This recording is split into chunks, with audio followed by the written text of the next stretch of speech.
চলুন বন্ধুরা, আজকের এই ছোট্ট ভিডিওতে আমরা দেখে নিই কীভাবে বাড়িতে মাত্র 5 থেকে 6 মিনিট সময়ের মধ্যে একেবারে রেস্টুরেন্টের মতো কফি মেকার ছাড়াই কফি তৈরি করে নেওয়া যায়। ভীষণ সহজ। তো বন্ধুরা চলুন ভিডিওটা পুরোটা দেখার অনুরোধ রইল। একটা কাপ নিয়েছি আমি এখানে 180 ml এটা কাপ।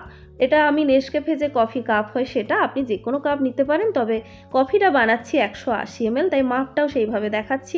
10 টাকার কফি পাউচগুলো দিয়ে দুটো এরকম কাপের কফি বানাতে পারবেন। দেখুন 3-এর 4 চা চামচ আমি এখানে কফি দিলাম। পুরো 1 চা চামচ ভর্তি দিলে 1 কাপের জন্য কিন্তু বেশি হবে। এবার বন্ধুরা, যে কফিটা রয়ে গেল এটাকে কিন্তু বেশ ভালো করে সংরক্ষণ করার দরকার আছে। একেবারে এয়ারটাইট করে কিন্তু এটা রাখতে হয়, নাহলে কফি কিন্তু নষ্ট হয়। আর নষ্ট হয়ে গেলে কফির যেহেতু দাম বেশি বন্ধুরা, আমাদের মতো নিম্নবিত্ত বা মধ্যবিত্ত পরিবারে কিন্তু সেটা খুব গায়ে লাগে। অবশ্যই এয়ারটাইট করে কিন্তু সেটা রাখবেন।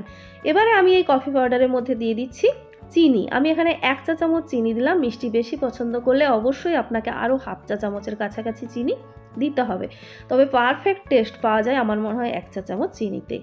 এবার এই কফি পাউডার আর চিনিটা শুকনো অবস্থায় ভালো করে মিশিয়ে হাফ চা চামচ মতো জল দিচ্ছি। আমি কিন্তু ঠান্ডা জলই দিচ্ছি বন্ধুরা। গরমকালে একেবারেই কফি ঠান্ডা হবে না, আপনি গরম কফি পাবেন, এতে করে কোনো সমস্যা নেই।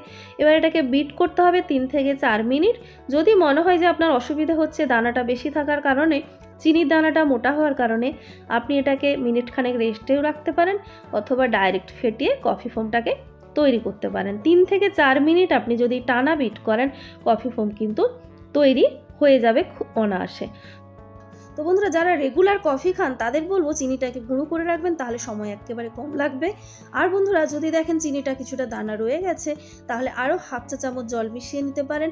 তারপরে জোরে বিট করে ফোমটাকে গাঢ় করে তৈরি করে নিন। তো বন্ধুরা, এখানে যেটা আপনাদের বলার, যারা খুব গরম পছন্দ করেন, এই কাপটাকে ফোমটা তৈরি হওয়ার পর গরম জলের মধ্যে একটু বসিয়ে রাখুন। আর না হলে আমি বলবো এই গরমে কিন্তু এটা একেবারেই দরকার নেই। এবারে গ্যাসের মধ্যে একটা প্যান বসিয়েছি, তাতে দিচ্ছি যে কাপে কফি বানাবো তার ঠিক 3-এর 4 কাপ জল। 4 ভাগের 3 ভাগ জল দিচ্ছি, আর বাকি একটা ভাগ বন্ধুরা কফি ফোম তৈরি করা রয়েছে, তাই সেটা আপনাকে খালি রেখেই দিতে হবে। জলটা অল্প গরম করে নিতে হবে। জলটা অল্প গরম হলে তার মধ্যে দিচ্ছি 2 চা চামচ গুঁড়ো দুধ। আর বন্ধুরা, এখানে 1 কাপ কফির জন্য এই 2 চা চামচ গুঁড়ো দুধ কিন্তু যথেষ্ট, একেবারেই বেশি দেওয়ার দরকার নেই। ভালো করে মিশিয়ে নিলাম দুধটা। এবারে এটাকে ফুটতে দিতে হবে, খুব বেশিক্ষণ ফোটানো যাবে না, মানে একেবারেই যেন দুধের পরিমাণ কমে না যায়।